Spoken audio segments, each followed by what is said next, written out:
When the landing crafts reach the transfer control line just beyond the reef's edge, Japanese smoke shells begin to fall. Smoke screens block the Marines' view of what's ahead. Before we landed, you had this horrendous bombardment before the first wave hit.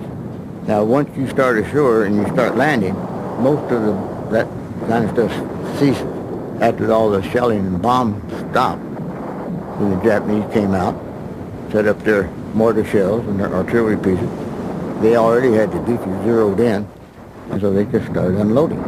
We just jammed up on that beach. I don't know how many waves stacked up, but I know we were stacked up on that beach.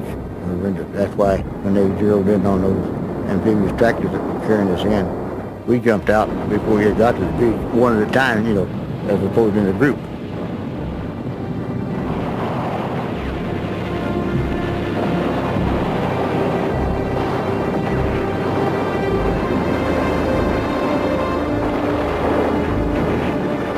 In waves, you know, the first wave, now you've got X minutes to move up where some planets that you're supposed to be.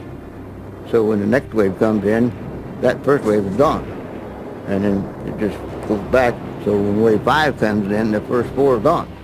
Well, that looks good on paper, but it doesn't always work that way. And it didn't there either. The assault waves press on, but the landing does not go as well as the generals planned. The Marines are pinned down by a deadly crossfire, and there's no cover at all, except behind a dead Marine. We just piled up on the beach, and they were lobbing those shells into our landing craft. And when you've got a whole bunch of troops on the beach, you're just sitting ducks. Lost a lot of people. Peleliu was hellhole, hot. It was a dinky place. I don't think it was more than 3 by 2.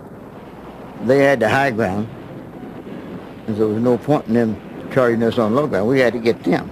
Besides that, they had such good cover. I mean, it was just dirt scratching to get them out of that place. From his hidden vantage point on the high ground, Colonel Nakagawa radios General Inouye.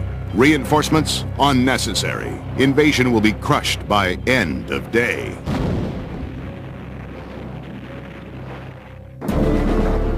September 15th, 1944. 30 minutes into the invasion of Peleliu, when Marines should have been establishing a beachhead, wave after wave of assault troops are hopelessly pinned down. When the Marines attempted to land at Peleliu, they were greeted by a hail of shells filled with smoke to create a smoke screen, which caused a lot of confusion, slowed them down, made them more vulnerable as targets for Japanese artillery that was focused on the landing site. It takes 4 hours of raging battle for the Marines to advance only 50 yards. Admiral Nimitz's operation has prophetically lived up to its name, stalemate.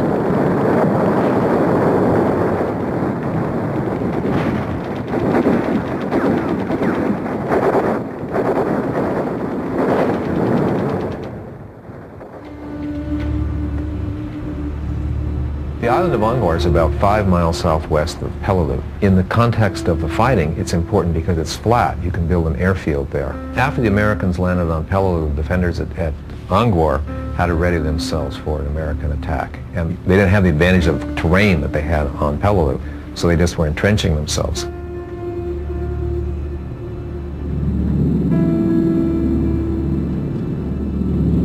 Flight of about 50 American aircraft came over, and they were struck just about sunset time, which had a devastating effect on their morale.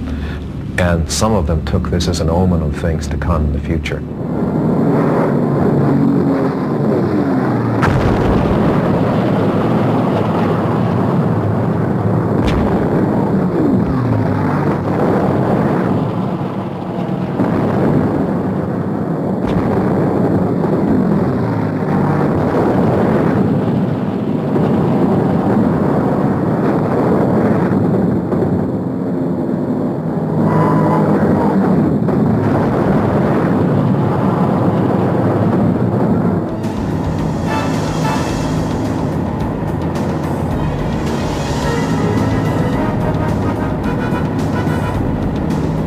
The day after invasion, 2 regimental combat teams of the U.S. Army land unopposed on Angkor Island.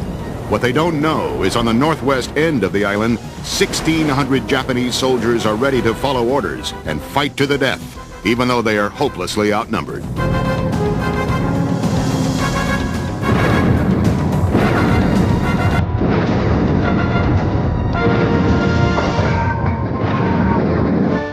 While the fighting goes on, American engineers arrive on Ungvar to construct an airfield in the event the one on Peleliu is not captured.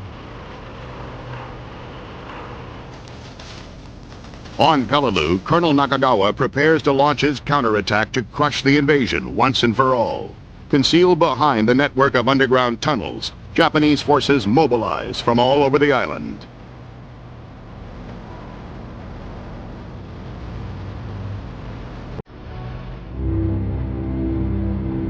It isn't that you aren't scared, but you're not scared 24 hours, you know. You're at degrees of being scared.